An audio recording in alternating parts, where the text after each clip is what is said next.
Welcome, fellow losers, to Ferret Couplers, Ferret and the Pheromones podcast. Today is podcast 2 out of only 5 podcasts in total. There's not many of them, so they're valuable. If you caught last week's show, I think yous are all a bunch of cunts. If you didn't, then you might be a little surprised that I say this. But that's how we roll here, boys and girls. This is a show that tests out exactly how liberal and how open-minded you are.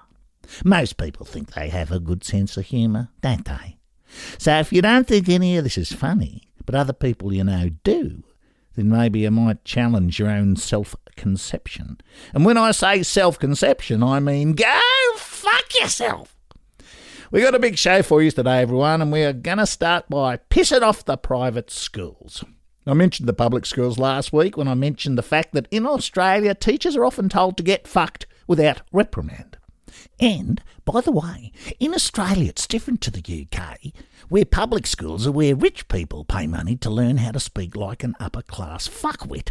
In Australia, public schools are where the poor cunts go. The main difference between public schools and private schools here is that in the public schools, the students can say, get fucked, fuck the teachers. And in the private schools, especially the Catholic ones, you get to fuck the kids. Basically, you pay and say your kid can get a sore ass.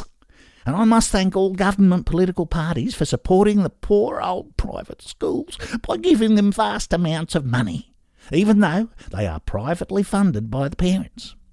Maybe it's because the majority of parliamentarians went to private schools. I don't know. But I've got to support the public system, the public education system. After all, it made me what I am today. An angry cunt. So here's one for the private schools.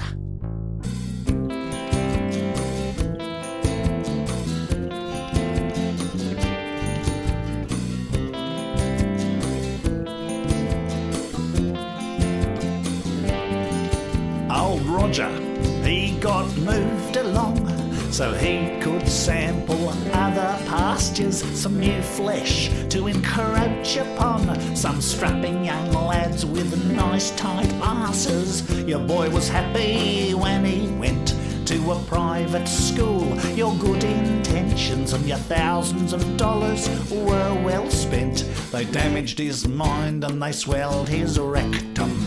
Whoa.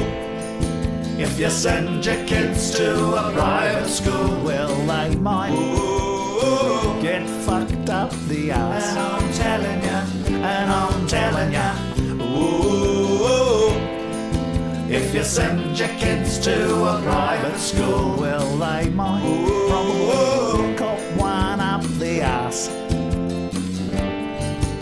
You sent your kids to a private school, to the school of hard knocks in new places. The master used to spray his cum upon their shining morning faces. They found the master hard to take. They found the grammar hard to swallow. Now they find friendships hard to make. And in depression many wallow. Ooh. If you send your kids to a private school, they may well get fucked up the ass. And I'm telling ya, if you send your kids to a private school, well, they might possibly got one up the ass. One thing about the public system, we tend not to fuck your kids up the ass. It's advised against, so we will rarely fuck your kids up the ass.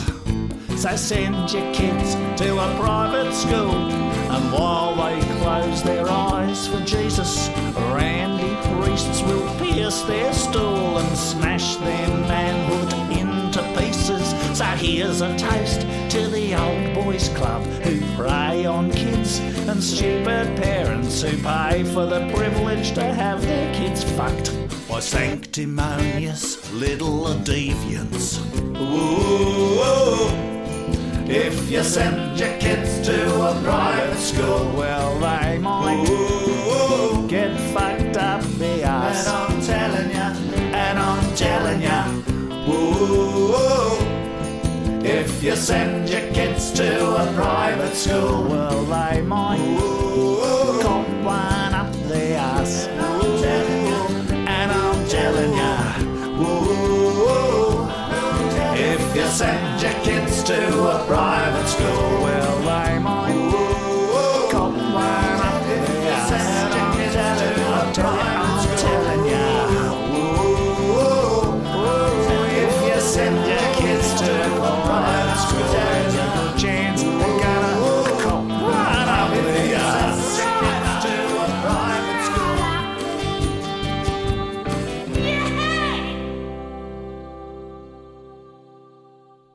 And while we're on the subject of predominantly Christian schools, let me tell you all something.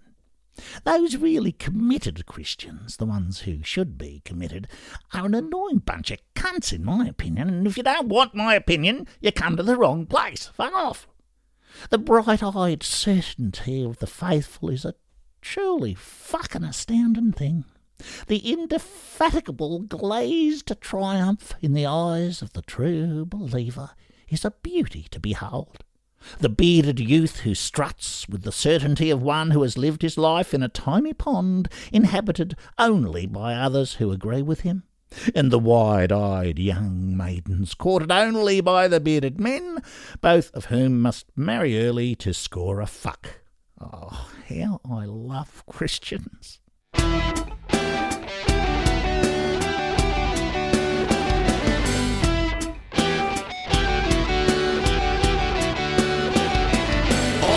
Christians, I love the way their eyes are always bright.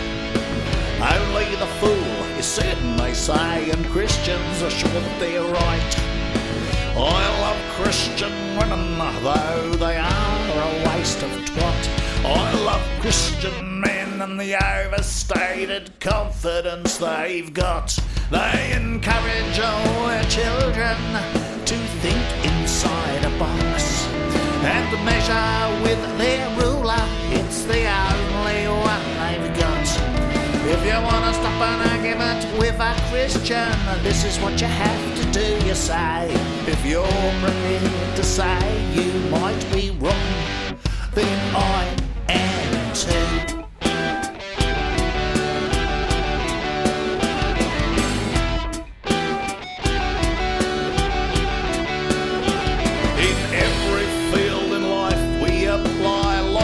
To find truth, except for one, religion, where superstition rules the roost. It's amazing but even smart people seem to suffer from this malaise. I guess your upbringing and your parents' words are hard to shake away. They encourage all their children to think inside a box and measure with their ruler, it's the only one they got. If you want to stop an argument with a Christian, this is what you do, you say. If you're prepared to say you might be wrong, then I am too.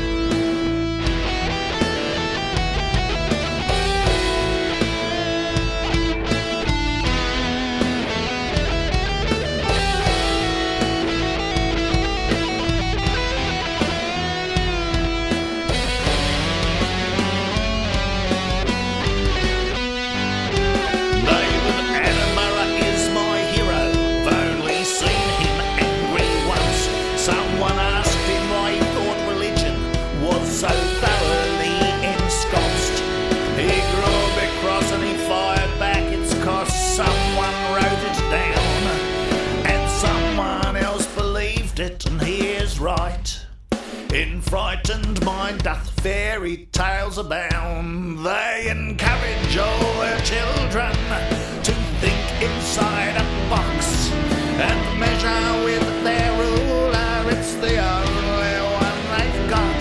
If you want to stop an argument with a Christian, this is all you have to do, you say. If you're prepared to say you might be wrong, then I am too.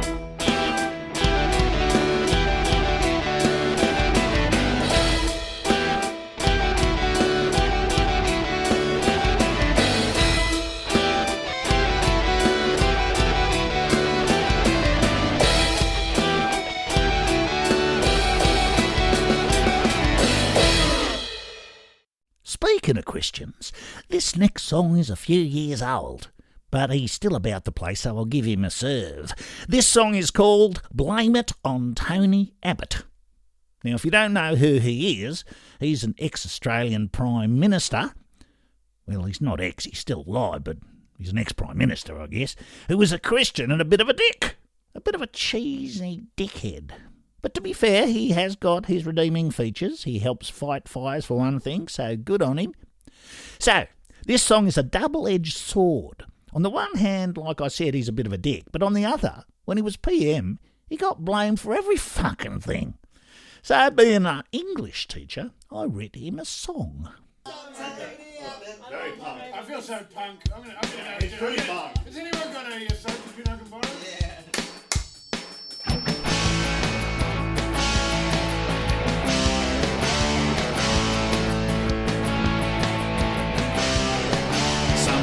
Fucking madman takes Australian lives. Better blame it on Tony Abbott. And some of them pricks have got several wives. Better blame it on Tony Abbott. There's a never-ending war between the Arabs and the Jews. Better blame it on Tony Abbott. It's trendy and it's hip and it's de rigueur too. Better blame it on Tony Abbott. Yes, he is a Christian and a bit of a dick, and in a suit he looks like a shiny white prick, and it's annoying how he's always going. So, blame it on Tony, better blame it on Tony Abbott. Be brave, you are not alone when you blame it on Tony Abbott. We spent all the money from the resource boom. Better blame it on Tony Abbott. And we wasted lots of money on computers in schools. Better blame it on Tony Abbott.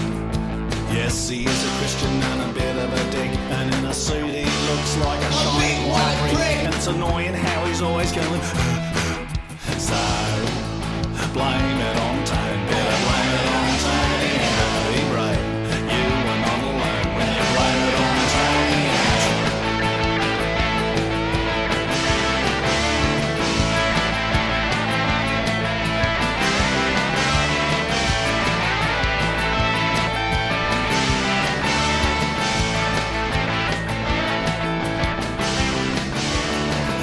Sleazy and too breezy. Get on Facebook, it's so easy, and you're not alone when you blame it on Tony.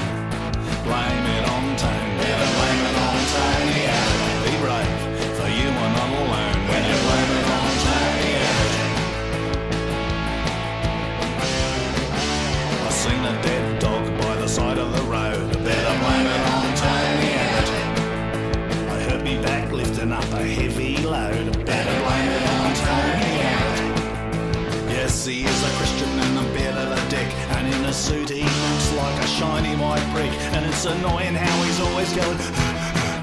So, blame it on Tony. Better blame it on Tony Abbott. Be brave, for you are not alone when you blame it on Tony Abbott. Blame it on Tony. Better blame it on Tony Abbott. Be brave.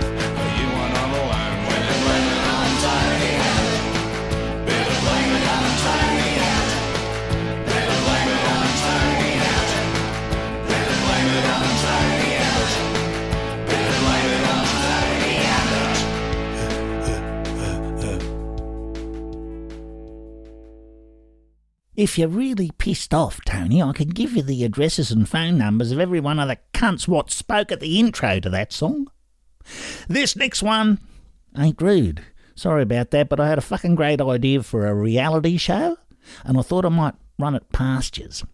Now, You got to listen carefully because there's a lot of words in it. Because being cultured, I like Gilbert and Sullivan operettas, which are wordy at times. So here goes, with apologies to Gilbert and Sullivan.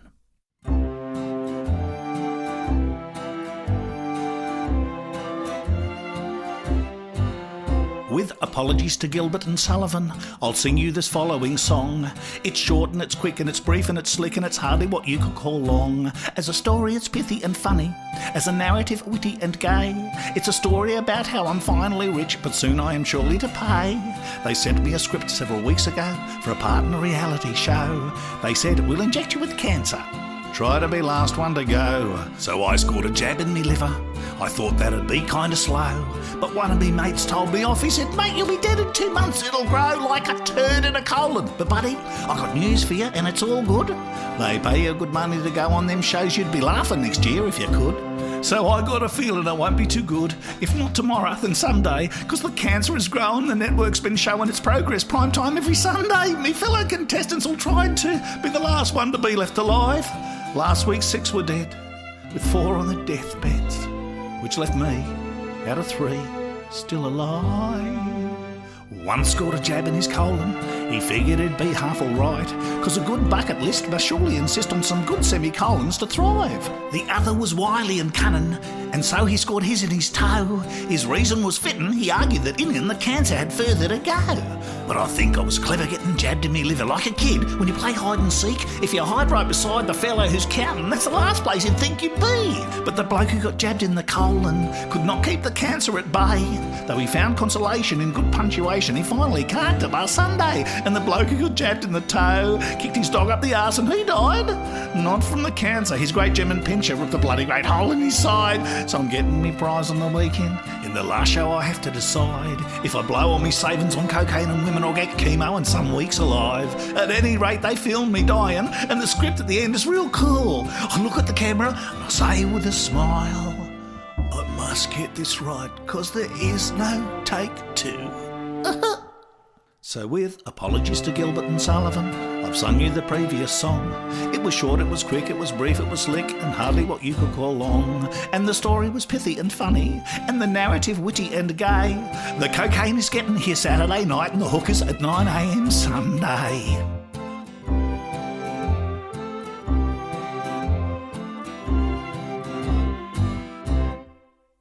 Here's one for the ladies.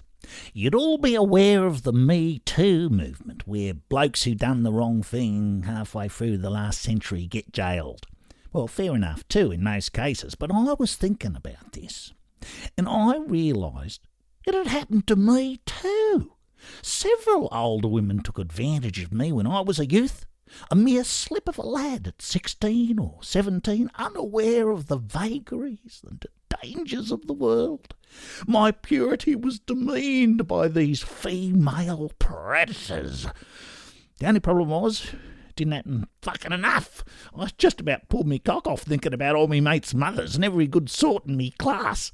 And have you ever noticed that those female teachers in America they throw in jail for 50 years only get caught when the boy's parents find out? Suddenly the boy has been taken advantage of, even though he's been upper for months. The old fuckers are the ones with the problem. I was stealing the odd glance at me dad's Playboy magazines when I was still in primary school. I was a victim. I was 12 years old and I couldn't even come, but me nodger got a woody when I looked at her bum. She was me first form teacher and she wore tight pants. We used to call them creepers as we watched their advance. I fantasised about her with me mates all the time. I used to fuck her in the book room, but only in my mind. I wish I'd been a victim, wish I'd been a Me Too. She would have made my cock-a-doodle-doo. I knew nothing of the world. I was only 17 when an older woman went and took advantage of me. She was experienced and pretty and she drove me wild. She was 22 and married. I was swelled with pride. So finally it happened. It happened to me too.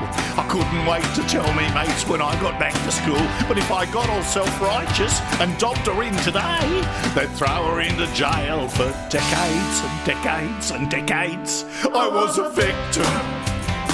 It happened to me too.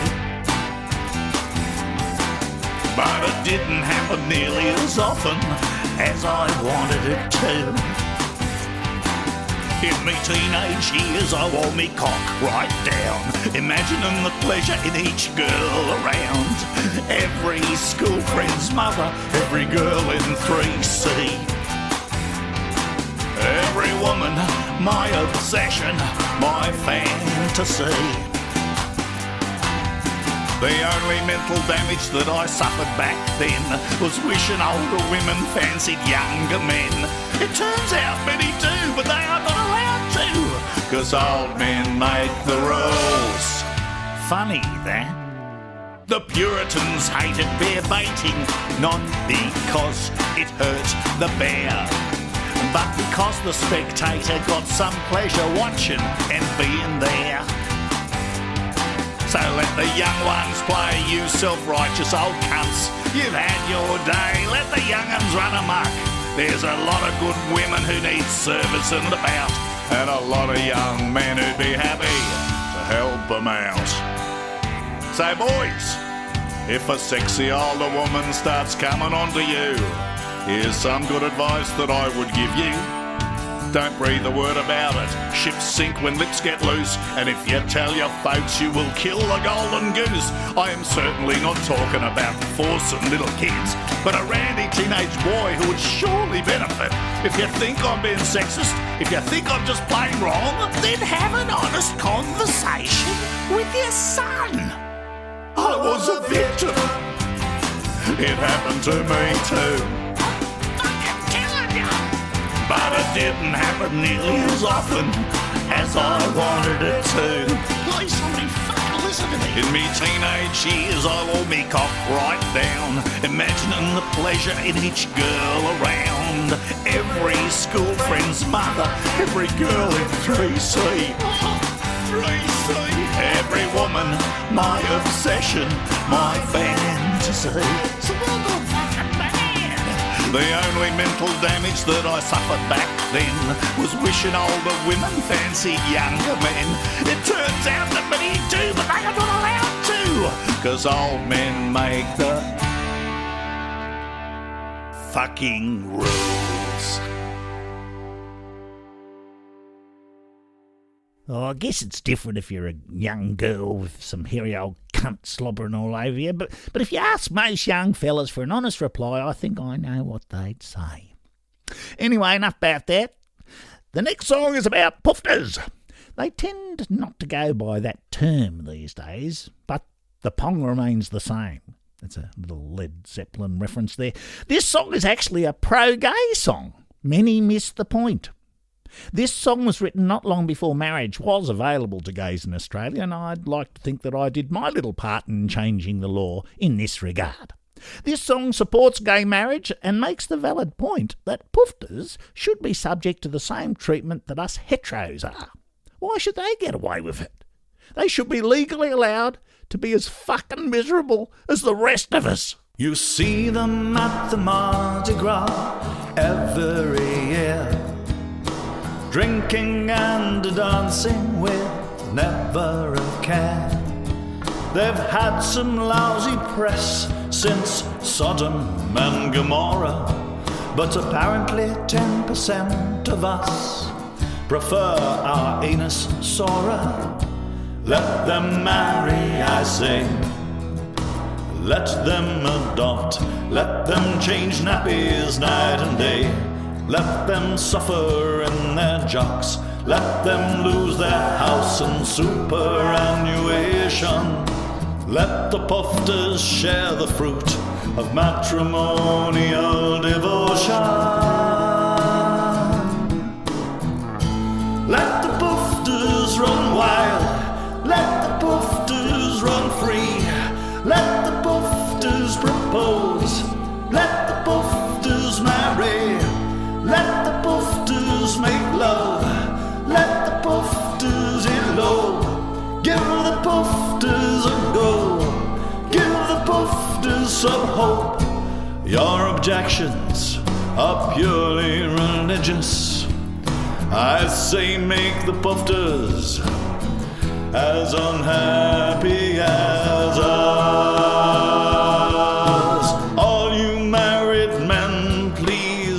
listen to me, as the missus is a nagging and a giving you grief. Why should those little fuckers get away with it just because they prefer a rectum to a nice juicy muff? Let the bastards get married, see how they go then. Let them clean the fridge, let them put out the bin, just because they prefer our soul to twat. Why should those poofters get away with a lot?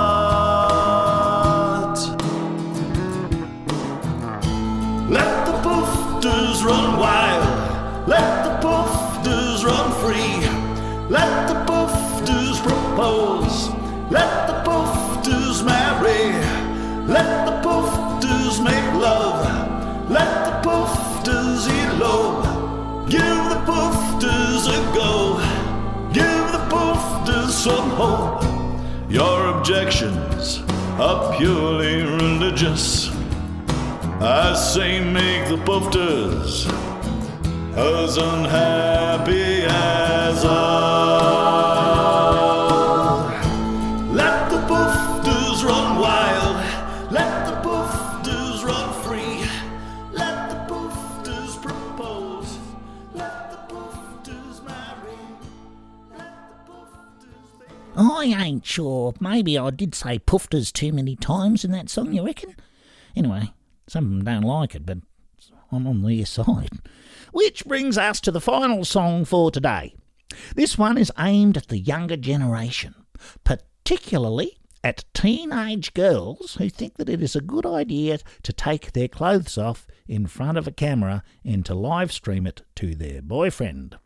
Girls, whatever you do, don't.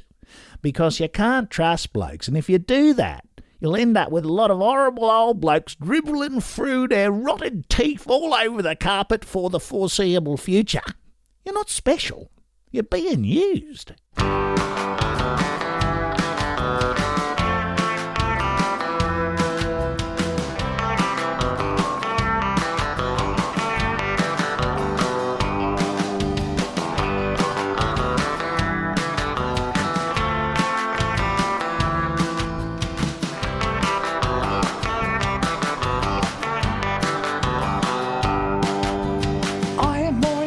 Than I've ever been. I get on the internet and say what I think, and all of my friends always agree with me. My Facebook followers are starting to mount, and everybody tells me my opinion counts, and the whole world changes whenever I speak. 'Cause I'm special, you should listen to me, 'cause I'm special. I know everything, 'cause I'm special, even though I'm only 14. 'Cause I'm special, you should listen to me, 'cause I'm special. I know everything, 'cause I'm special, even though I'm only 14. I should be a superstar of screen and stage. Everybody tells me I'm just so good for my age, and when I live stream, all my fans tune in. My YouTube followers are mostly old men. They follow me because of my opinions, and when I take off my clothes, they're so encouraging. 'Cause I'm special, you should listen to me, 'cause I'm special. I know everything and I'm special, even though I'm only 14. I said I'm special, you should listen to me, I am special. I know everything, I am special, even though I'm only 14.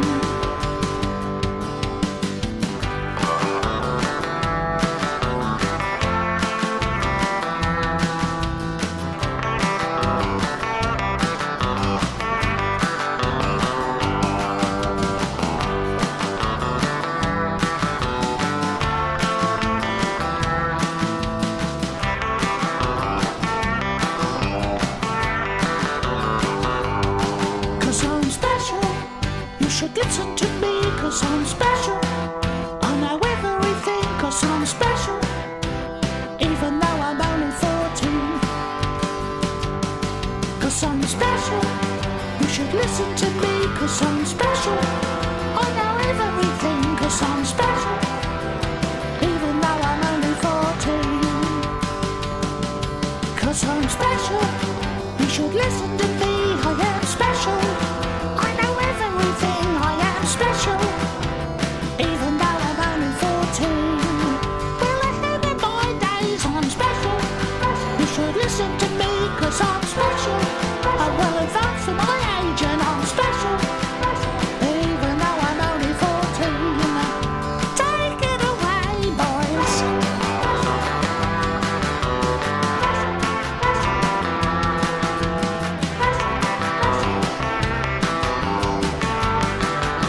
I certainly am special, special. You listen to me, I am special, special. I know everything 'cause I'm special.